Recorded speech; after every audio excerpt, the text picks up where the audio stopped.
In June 2021, the Association of Professional Builders began advising its members to reconsider starting any contracts that had not already commenced.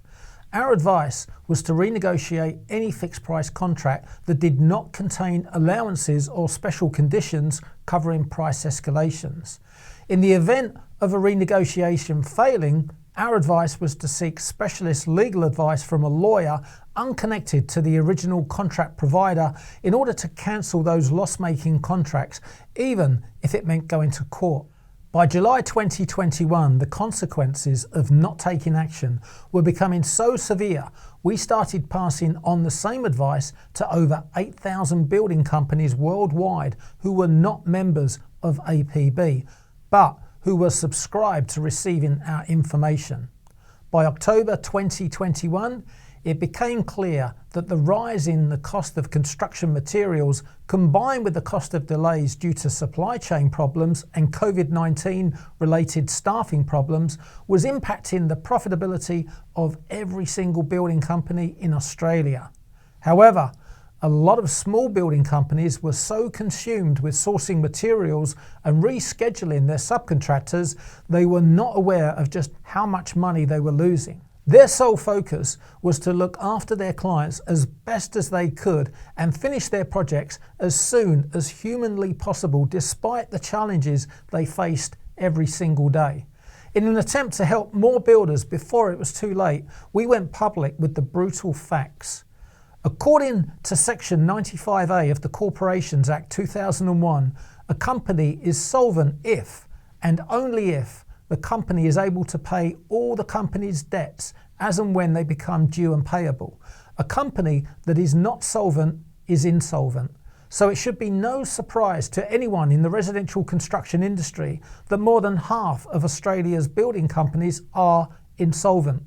This claim was supported by our team of 11 coaches and support staff who were in contact with 2,680 Australian residential home builders every 90 days, documenting their direct feedback.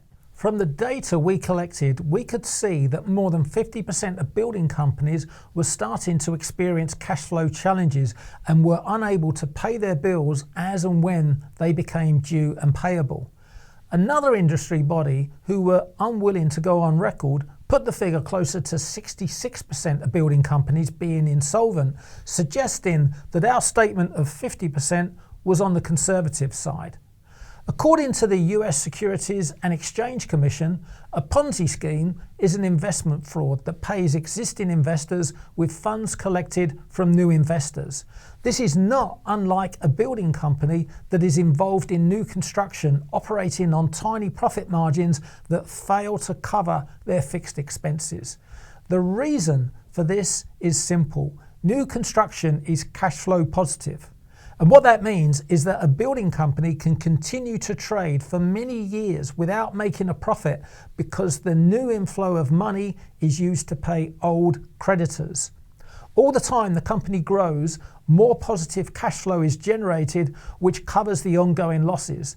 Just like a Ponzi scheme, as long as sales increase, there will always be enough money to cover the losses. The problem with these loss-making Ponzi schemes that are presented as legitimate building companies is that because they are working on unsustainable profit margins, they create artificial competition for the professional building companies that price their jobs correctly. It's why a professional builder will refuse to match another builder's quote that is way below what it will cost them to complete the project once their fixed expenses have been factored into the price. Over the past 7 years, the Association of Professional Builders has been studying the financial reports of residential home builders in Australia. During that time, we have noted that around 95% of building companies are operating on less than 3% net profit. In the majority of those cases, the figure is zero net profit because the company owners need to draw on all the profit as a salary, which leaves nothing to support future business growth. The average contract value for the residential home builders analysed was $450,000, of which the gross profit was 18% and fixed expenses were 15%, resulting in a net profit of less than $13,500 for 95% of building companies. A survey of our members in September 2021 established that the cost of goods for their projects, being materials and labour, increased by between 15 and 20% since the 1st of January 2021. The figure was a lot higher from owners of larger building companies who analysed their costs in a lot more detail. Those builders put the overall increase closer to 35%. Regardless, by taking a conservative figure of just 15% as a rise in the cost of materials, that equates to an increase of $54,000 to the cost of construction for the average project, resulting in a $40,000 net loss. That figure still does not include the effect of an increase in the fixed cost to revenue ratio, which has come about due to constant delays from lockdowns, labour shortages, and supply chain issues. When we combine the increase in material costs with the increase in fixed costs on a per job basis, the real losses are as high as $75,000 per project. Unfortunately, this was not something the industry wanted to talk about publicly back in 2021 because it highlighted the seriousness of what was happening behind the scenes for the typical building company. However, the Association of Professional Builders believed that by raising awareness of the problem, we would be able to have those difficult conversations with builders sooner while we were still able to help them rather than later when it would be too late. On the 18th of November 2021, I received an email from an organisation that we had been working with on a joint venture partnership. The purpose of the email was to cut ties with the Association of Professional Builders due to the fact we were raising the alarm about the impending collapse within our industry. Your comments claiming that more than half of the building sector is insolvent appears unsubstantiated. I am concerned that this type of unnecessarily sensationalist commentary risks bringing the industry into disrepute. Against this background, and unless you have been seriously misrepresented by the media, well, I won't reveal the remainder of the email, but you get the idea. It was a Dear John letter, only it's not me, it's you. Which brings me to an inconvenient truth about the residential and even the commercial construction industry in Australia, which now appears to be leading the world in building company failures. As of March 2022, there have been many high-profile failures: ProBuild, Condev, Privian, BA Murphy, and Total Lifestyle Homes, just to name a few. Some of these failures have made headlines around the world, not just Australia, but this is just the beginning. The losses incurred by building companies in 2021 do not lead to immediate failure.